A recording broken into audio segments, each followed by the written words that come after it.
2월 24일 화요일 잠언 1장 32절의 말씀입니다. 어리석은 자의 퇴보는 자기를 죽이며 미련한 자의 안일은 자기를 멸망시키려니와 라고 말씀합니다. 여기서 어리석은 자의 퇴보를 지적하고 있는데요. 우리가 보통 퇴보라고 하면 뒤로 후진하는 거죠. 뒤로 물러난다는 얘기예요. 그런데 여기서 말하고 있는 퇴보라는 의미는 제 마음대로 가는 겁니다. 제 마음대로. 쉽게 말해 지멋대로죠. 고집대로 살아가는 그 삶의 태도를 지적하는 거예요. 좀 더 정확히 말하면 지혜를 향해서 바라보는 게 아니라 지혜를 향해 등을 돌리는 태도가 바로 퇴보인 거죠. 우리 신앙인에게 있어서의 퇴보는 어떤 걸까요? 예로 들면 말씀을 통해서 우리가 지시함을 받죠. 이렇게 살아야 되겠구나. 나의 인생은 이렇게 설계해야 되겠구나 라는 깨달음이 있지만, 그러나 우리는 언제나 내 스타일대로를 고집하죠. 즉 제 마음대로를 고집한다고요. 고집스럽게 이처럼 자기 중심에서 조금 더 물러나지 않는 태도를 오늘 본문에서는 퇴보다라고 이렇게 표현을 하고 있는 겁니다. 근데 오늘 말씀은 이 퇴보가 좀 나쁜 거다, 좋지 않다, 이 자세는 조금 지양해야 될 태도다, 이런 식으로 말하지 않아요. 뭐라고 말하는지 보십시오. 자기를 죽이며 라고 말하죠. 굉장히 극단적인 표현이에요.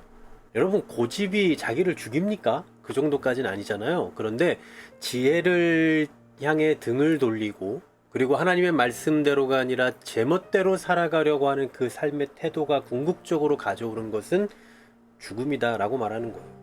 자, 또 이와 비슷하게 일종의 병행법이죠. 거의 동일한 표현으로 또 말하고 있는 게 뭡니까? 미련한 자의 안일입니다. 자, 처음에는 어리석은 자의 퇴보였다면 두 번째는 미련한 자의 안일이에요.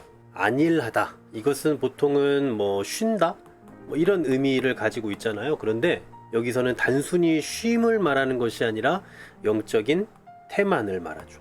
그러니까 쉽게 말하면 자기 만족이에요. 이 정도면 됐어 라고 하는, 그래서 전혀 변화되려고 하지 않는 모습, 이런 그런 분들 있잖아요. 이렇게 말씀을 통해서 뭔가 이렇게 지시함을, 지도함을 좀 받아야 되는데 그냥 그동안 살아오던 그 삶의 패턴을 고집스럽게 지키려고 하는 분들도 있거든요.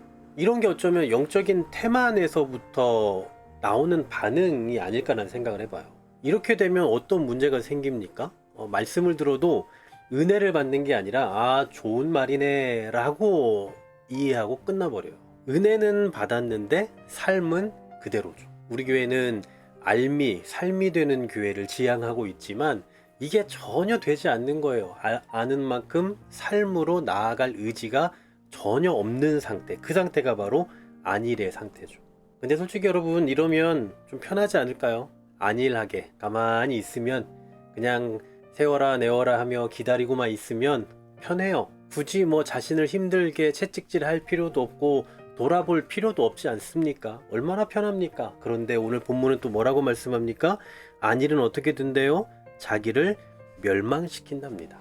자, 아주 분명한 한 가지를 오늘 본문은 지적해주고 있죠. 똑같은 병행법을 통해서 말하고자 하는 바, 퇴보는 자기를 죽이고 안일은 자기를 멸망시킨다. 결국 뭘 말하고 있는 겁니까? 하나님의 말씀은 무엇을 요구하는 거예요? 제자리가 아니라 전진을 요구하는 거죠. 전진. 그러니까 하나님의 말씀은 우리 인생을 그냥 제자리에 말뚝박아 놓는 게 아니에요. 우리를 계속 변화시키고 우리를 새롭게 하고 날마다 한 걸음 더 전진하게 만드는 거라고요. 그래서 우리가 말씀 앞에 바로 딱 서게 되면, 그러니까 이 건강한, 마땅한, 당연한 반응은 뭐냐면 이렇게 살면 안 되겠구나. 이렇게 해야 되겠구나. 이런 자세가 나오게 되는 거예요. 말씀을 듣고도 아무 변화가 없고 이 심장이 요동치지 않는다면, 물론 말씀을 전하는 자의 문제도 있겠죠. 하지만 말씀을 전하는 그 도구가 어떻든 그 말씀이라는 본질 자체는 사람을 변화시킬 능력이 있단 말입니다. 근데 그 말씀을 듣고도, 말씀을 대하고도, 말씀 앞에 서 놓고도 아무런 변화가 일어나지 않고 그대로라면 성경은 그 상태를 퇴보라고 말하고 있고 안일이라고 지적하고 있는 거예요. 그리고 이런 삶은 결국은 자기를 죽이는 거고 자기를 멸망시키는 것과 같다라는 거죠. 자, 오늘 말씀 앞에서 우리 자신을 다시 한번 좀 발견해보는 이 아침이 되었으면 좋겠습니다. 보통 사람들이 좀 그런 표현들을 잘해요. 아, 난 원래 이렇게 생겨먹었어. 난 MBTI가 이래서 그래. 난 이 타고난 거라서 어쩔 수 없어. 맞습니다. 그럴 수 있어요. 그런데 하나님의 말씀은 우리의 타고난 본성까지도 바꿀 힘이 있는 거예요. 여러분, 하다못해 우리가 자주 읽는 그 자기계발서만 봐도 사람의 이 마음을 바꾸잖아요. 사람의 이 행동, 습관, 생활 패턴을 바꿀 힘이 있거든요. 그런데 하나님의 말씀은 어떻겠습니까?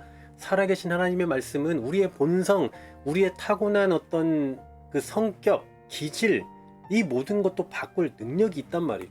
그럼에도 불구하고 여전히 고집부리며 붙잡고 있는 삶을 살아가고 있지는 않는지.